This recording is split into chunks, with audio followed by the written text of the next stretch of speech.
School, college, hospital, মস্ক এই স্থানগুলোর নামের পূর্বে আর্টিকেল বসে না। যদি মূল উদ্দেশ্যে যাওয়া হয় তখন আর্টিকেল বসবে না। বাট যদি বিশেষ উদ্দেশ্যে যাওয়া হয় তখন আর্টিকেল বসবে। যেমন একজন স্টুডেন্ট সে তো স্কুলে পড়ছে, তাহলে সে নরমালি স্কুলে যেতে হয়, সে মূল উদ্দেশ্যে যাচ্ছে। তাহলে আমরা বলব সে স্কুলে যায় প্রতিদিন। He goes to school every day. But তার বাবা কোনো একটা দরকারে স্কুলে গিয়েছিল। So his father went to the school yesterday. তখন কিন্তু দা বসবে। কারণ সে একটা বিশেষ উদ্দেশ্যে গিয়েছিল।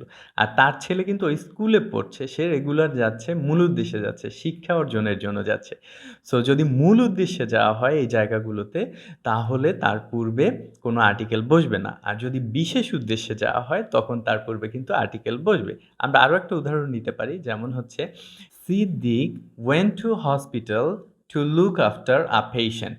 সিদ্দিক হসপিটালে গিয়েছিল কিসের জন্য?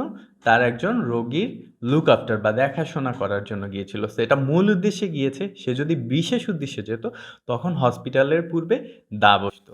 বাট এখন কিন্তু দা বসবে না, কারণ সে মূল উদ্দেশ্যে গিয়েছে। সো আমাদের মনে রাখতে হবে হসপিটাল, স্কুল, কলেজ, মস্ক এই যে ওয়ার্ডসগুলো আছে বা স্থানের নামগুলো আছে, এগুলোর পূর্বে কখনোই আর্টিকেল বসবে না, যদি এগুলো মূল উদ্দেশ্যে যাওয়া হয় এই জায়গাগুলোতে। আর যদি বিশেষ উদ্দেশ্যে যাওয়া হয়, তখন এগুলোর নামের পূর্বে অবশ্যই আর্টিকেল বসবে। সো আশা করি বুঝতে পেরেছেন। আপনারা এরকমের আ কমেন্ট সেকশনে কয়েকটি সেন্টেন্সেস লিখে প্র্যাকটিস করতে পারেন। আমাদের এখান থেকে অবশ্যই রিপ্লাই করা হবে। সো দেখতে থাকুন, শিখতে থাকুন, আমাদের সাথে থাকুন। আসসালামু আলাইকুম।